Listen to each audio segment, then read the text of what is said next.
As regards this terrorist group, Oji, for this terrorist group to even bring out, say they want to give people 1 million naira, then there are people funding them.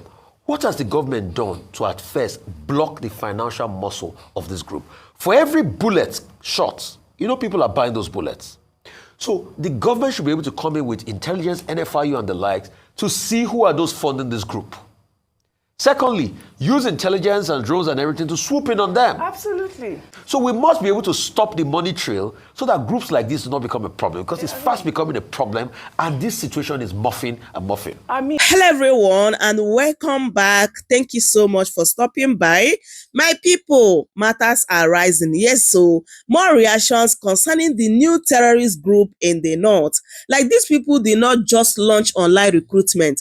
They are giving Nigeria youths 1 million naira each so that they can come and join them. And they are not hiding this activity, so they are doing it openly. And Nigeria government is seeing all this and they are not doing anything about it because powerful people are really behind them. Because where did they get all this money from that they are using to recruit Nigeria youth? And what is the agenda, my people? Let me allow you guys to listen and hear what Rufai said here concerning this matter, as well as other matter that is trending in Nigeria, especially Tinubu traveling every time, knowing fully well that Nigeria is boiling. Like, the problem we have in Nigeria need urgent attention, but Tinubu focus on traveling and also calling for peace in other countries, while Nigeria faces the bigger problem. Let me allow you guys to listen and hear everything they said here. With reactions trailing President Bola Ahmed Tinubu's visit to Saudi Arabia to attend the Joint Arab Islamic Summit, the president departed the country on Sunday at the invitation of King Salman and Crown Prince Mohammed bin Salman. In a statement by the special advisor to the president on information and strategy, Bayo Onanuga, the meeting is expected to address a number of critical regional issues, with particular emphasis on the ongoing Israel-Palestinian conflict. The statement reads in part: during the summit, President Tinubu is expected to address the ongoing Israel-Palestinian conflict, emphasizing Nigeria's strong call for an immediate ceasefire and the urgent need for a peaceful resolution. Nigeria will also advocate for renewed efforts to revive the two-state solution as a pathway to lasting peace in the region.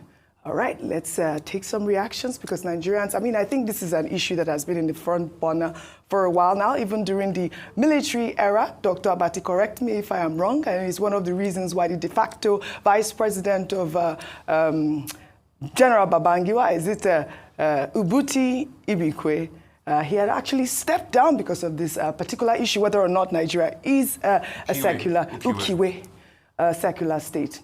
Now, this is a fine. He wrote, Nigeria is a secular state. At least the Constitution says so. Nigeria is not in the Middle East. So why exactly was invitation extended to Mr. President?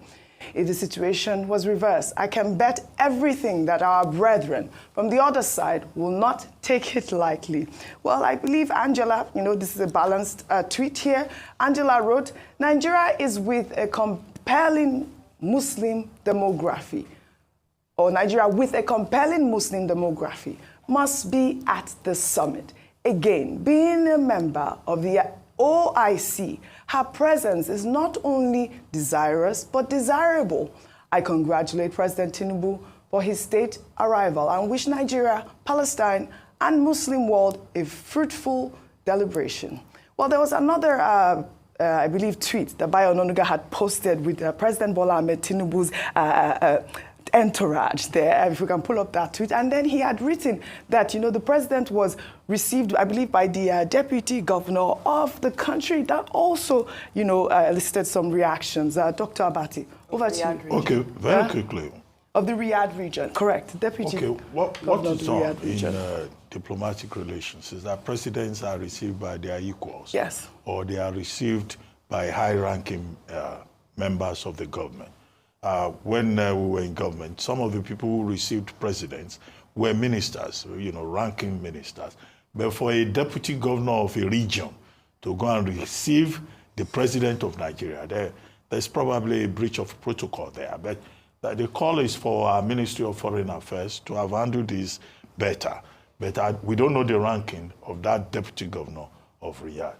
Now, that's number one. Number two is that the people who are saying, oh, Nigeria should not be part of an Arab Islamic summit. Well, we're back to 1986. Yeah. In 1986, when the Babangida administration decided to take us to the Organization of Islamic Cooperation, OIC, it was the same argument. People quoting Section 10 of the Constitution, which says that Nigeria, shall not adopt any religion as a state religion. However, the thing to realize is that in an emerging multipolar world, Africa is the last frontier.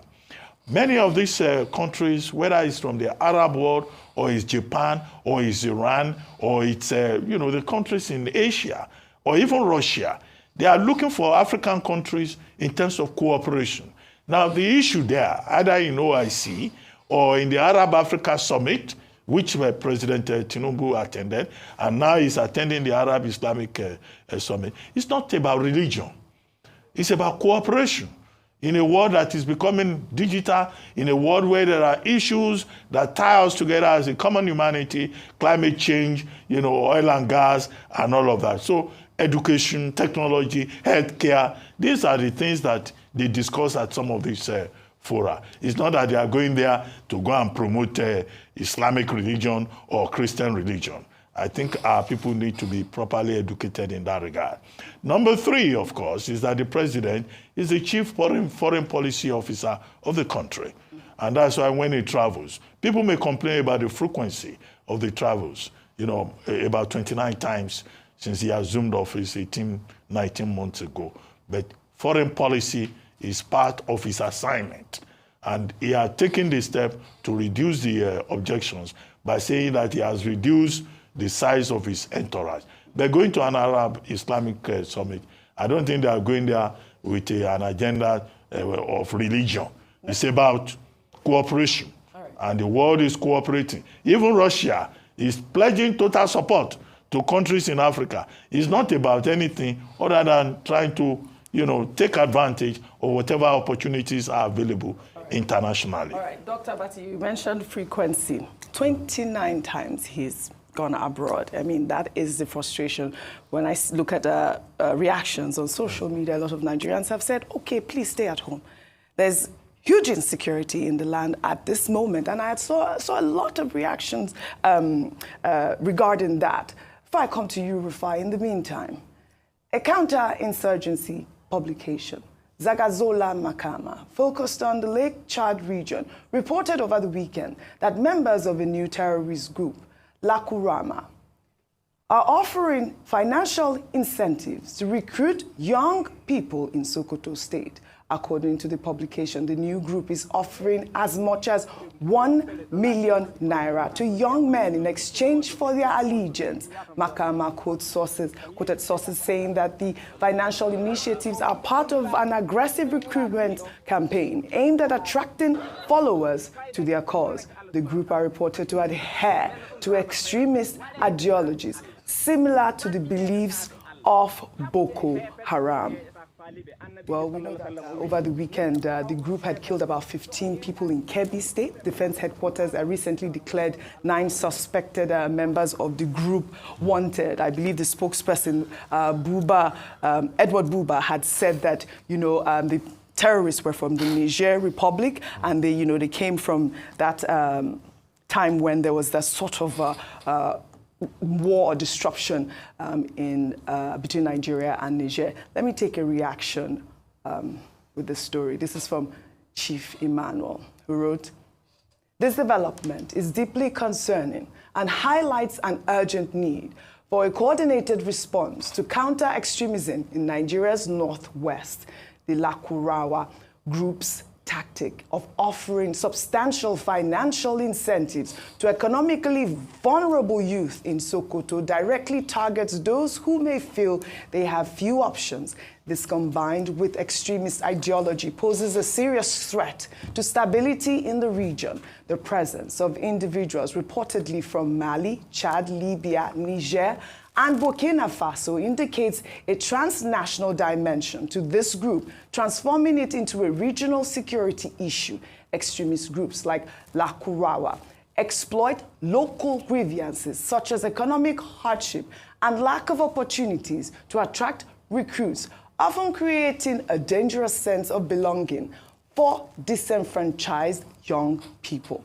Relevant agencies like the Nigerian Army, Nigerian Police Force, the Department of State Services must increase surveillance and intelligent efforts to monitor and counter this threat. Additionally, agencies focused on economic development, such as Nigerian Youth Investment Fund, can collaborate to offer alternative pathways through job creation, education, and skill development programs. This joint approach, combining security with socio-economic intervention, can help protect communities from exploitation by extremist groups. I thought that was such an important, message from that Twitter user, especially the last part where he talked about, the collaboration of trying to have this sort of, initiative where you can engage young people in skill work. Okay, so a couple of things. I'll merge two stories together. I mean, the great Ochaya, Okiwe, was apt in his rebuttal then. And Okiwe is one of those rare men in Nigeria that decided to say, power doesn't mean so much or the hand to me. If it does go in line with my convictions, I will leave. And he left being, the number 2 man in this country, the great Ochaya. Truth is, it must get to a time, and let's dial back as regards the OIC. It started because of the Al-Hassa fire that happened when Muslim in Jerusalem and the Muslim region said, the Muslim country said, let's have a force, a speaking force. Yeah, right now we're talking about reactions to Tinubu's Riyadh trip in Saudi Arabia. So let's have a speaking force. And they coupled a couple of these nations together, Muslim majority nations. Some African countries also joined. But my big question is, why is Africa constantly always being the one to carry the begging bowl around to join almost everything? Nigeria is a secular nation. Let's never forget that, and that's my argument. Yes, they might do a lot in terms of collaboration, trade, and partnership and all of that. But as the name implies, nations that have majority Muslims. And it looks as an optics that is not fair on the other people in Nigeria that are of other faiths. It's just like Nigeria joining the World Christian Association. There's an imbalance there. So please, let us also set that straight. And Africa should stop being a begging bowl.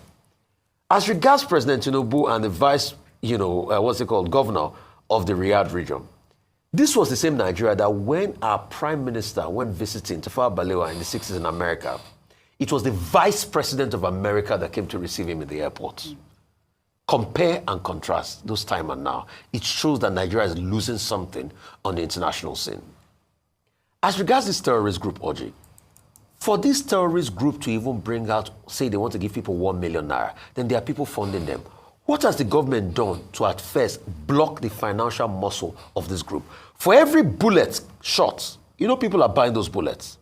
So the government should be able to come in with intelligence, NFIU and the likes to see who are those funding this group. Secondly, use intelligence and drones and everything to swoop in on them. Absolutely. Thirdly, the economic condition. After the Metisani riots, it was said that if we don't fix the economic condition of the north and some other areas, then we're going to have long-lasting problems. Those problems have come on to roost now. Hernando de Soto famously wrote about the Ministry of Capital. It was Hernando de Soto's suggestion that helped end most of the war in his native Peru.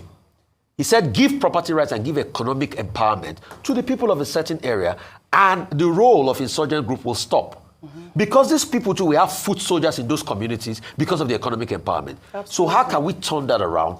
The last tweet has talked about things like empowerment schemes in those areas. Yes. So let's work on this, but most importantly, let's find the money.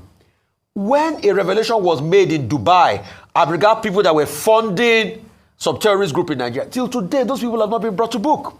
So we must be able to stop the money trail so that groups like this do not become a problem, because it's fast becoming a problem, and this situation is muffing and muffing. I mean, for me, Vimba, is the brazen disregard for our security forces. These people are out there in broad daylight. I tried to send the video to our, correspondent in the north, and they said they were not speaking Hausa, they were speaking Fulfulde.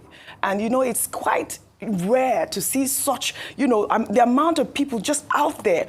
What is the location? Why is it possible for them to be able to do this?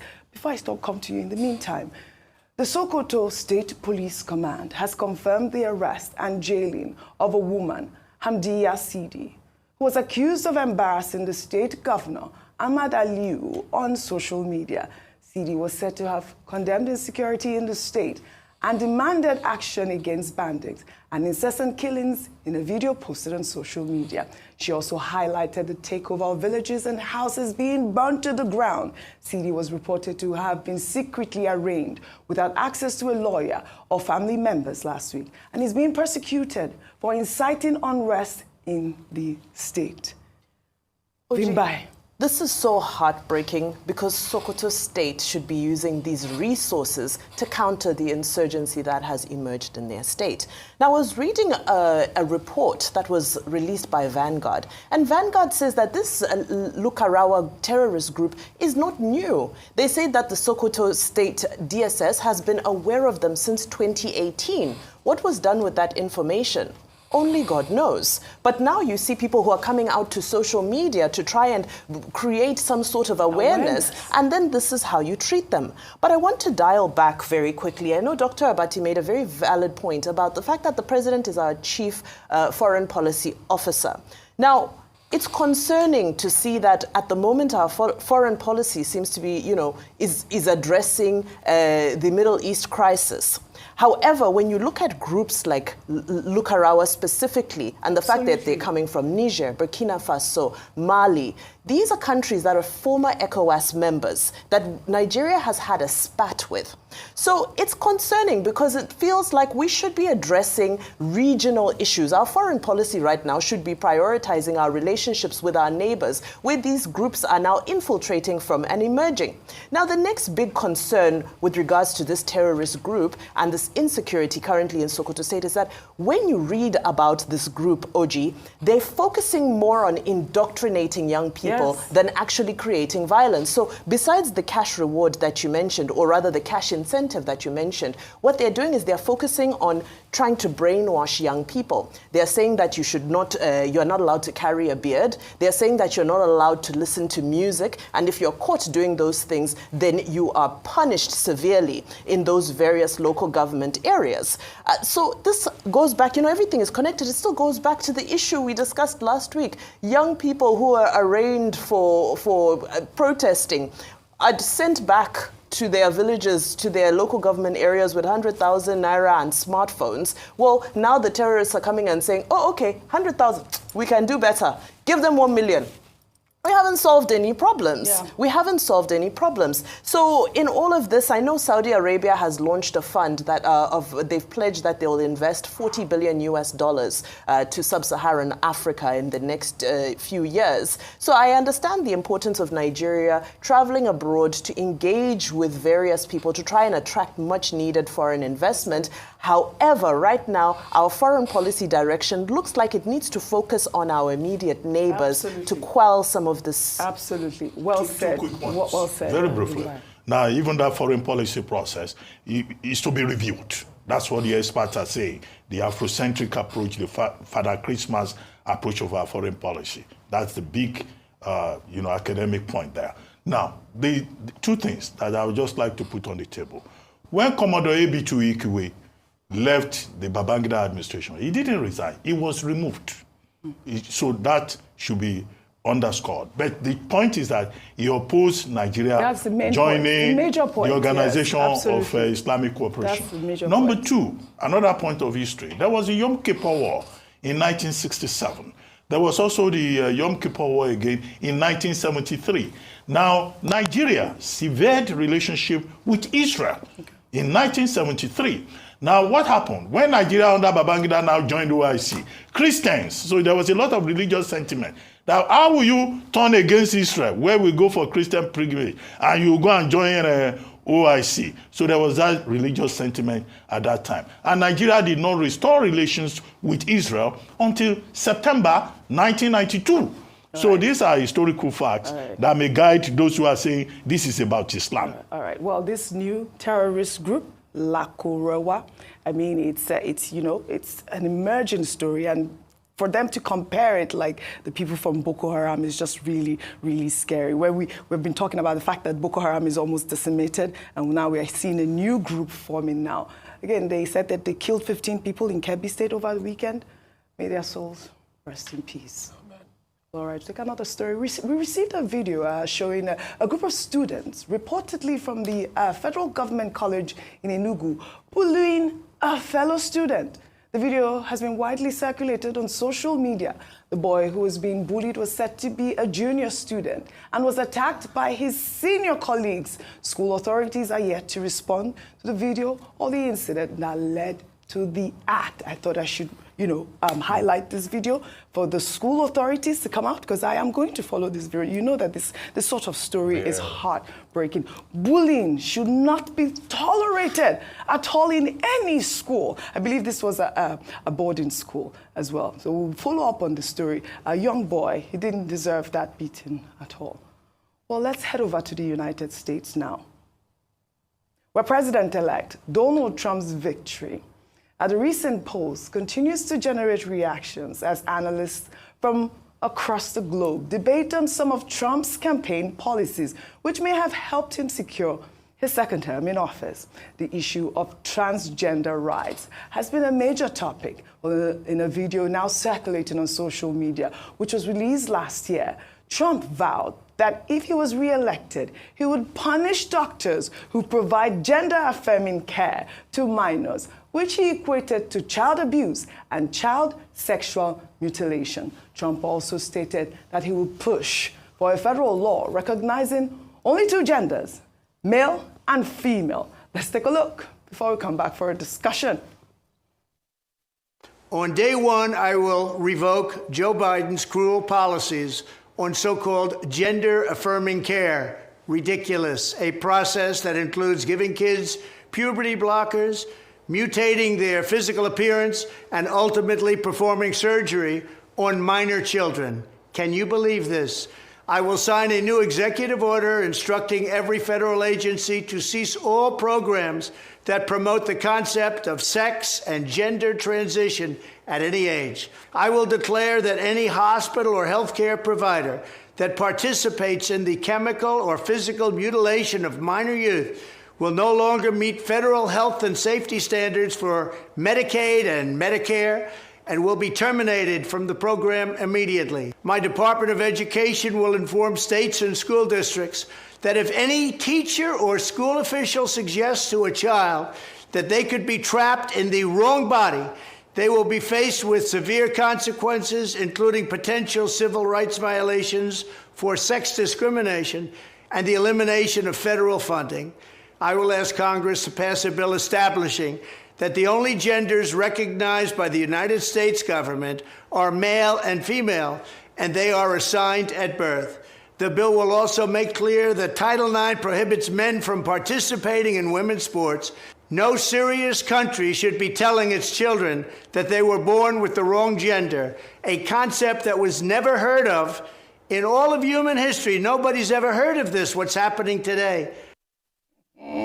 All right, Vimbai. I mean, he definitely appealed to a nuclear family. And definitely you would hear that and you would say absolutely yes. You know, this is one of my biggest issues, this transgender rights as well. If you're trying to impose your transgender rights on other people, especially children, like we discussed, one of my biggest issues. But we also had a video, before I come to you, of Kamala Harris, when she invited, members of TV series Square Eye to the White House back in June. Here is that video as we discussed. If you can pull up that video, you see, this is one of the reasons that she probably lost the election. Go ahead, speak, Vimbai. All right. Well, first of all, this is illegal in Nigeria and several other African countries, which is actually, same-sex relationships. However, the reason why a lot of people resonated with Trump's messaging is because American culture influences heavily what happens with global culture. Whatever is popular in America is ultimately passed on to the rest of the world. For example, now you cannot watch Netflix, YouTube, you can't watch cartoons without seeing some form of LGBTQ representation. Now, adults who are in countries where this is legal are absolutely free to exercise their rights. That's not our business. My concern is when we are now bringing children into this conversation. And I bring this conversation home by saying, of course, I'm not at liberty to name names, but there is a school, or there's a number of schools here in this Nigeria who sent questionnaires home to primary students. Questionnaires asking them, which gender do you feel you are? Do you think you're more this or do you think you're that? What do you want to identify as? This is how the culture filters into our countries, not to mention the other agreements, which is sometimes when there are trade agreements and so forth, these rights are snuck into various sections. So, you know what? What Donald Trump is saying is what generally most Africans believe in. However, children should be allowed to be children. Absolutely. They don't need to be sexualized. They don't need to be indoctrinated. Let's allow children to just be young, sweet, innocent, and just Dr. Masi, I liked his last soundbite there where he said that, we've never seen this trend before. In all of history, we've never seen this trend before. Well, Donald Trump, quick point. He's hard right-wing, even if I don't know whether he can quote a passage from the Bible. So he will have to appeal to his base. He campaigned on the basis of conservative ideas. Even his chief of staff is an Episcopalian. That's Susie Wiles. So don't be surprised that he says we would take another look at Medicare. We issue an executive order on transgender and similar things.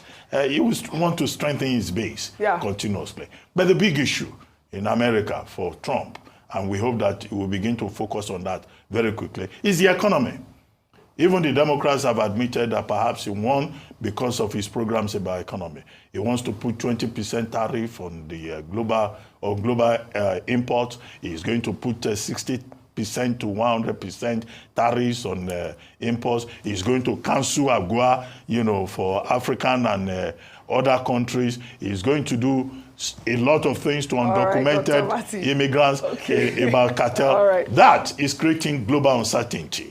And the implications of all of that, will not just be domestic, will be global. Rufai, quick point. So for me, and this is my ideology as regards things like this, I'm an African first. I uphold African values. And there are lots of things that are done in America that doesn't seep through our values. They can use their media ecosystem to push all these things, but it doesn't come near our own African values. And that's why we should constantly bolster our African values. But the hypocrisy of Trump, this is not me talking. This is the Telegraph newspaper, reputable newspaper, so go and argue with the Telegraph. The Trump administration, this on the 17th of October 2024, the Trump administration signed off on sex change surgeries for transgender prisoners, according to reports.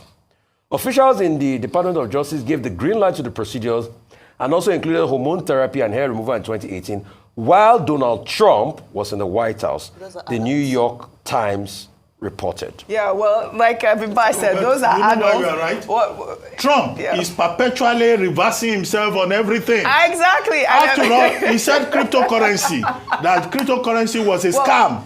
Today now, he is supporting cryptocurrency. Vimbai had said. It's not the case of those that had it. Let me tackle you on that. Vimbai, Trump took ads. He paid over $40 million of ads, constantly pushing the narrative that it was Kamala Harris that was doing the sex change thing for prisoners. He took $40 million in ads out. Vimba, you had made a very valid point that this is illegal in Nigeria. The Democrats have accused Donald Trump of that his laws are a bit draconian. Maybe we should also try to review some of those our homosexual laws, maybe. I don't know. Who knows? We'll see. Anyway, we'll see how we're an international channel. That's their own matter. Well, all right.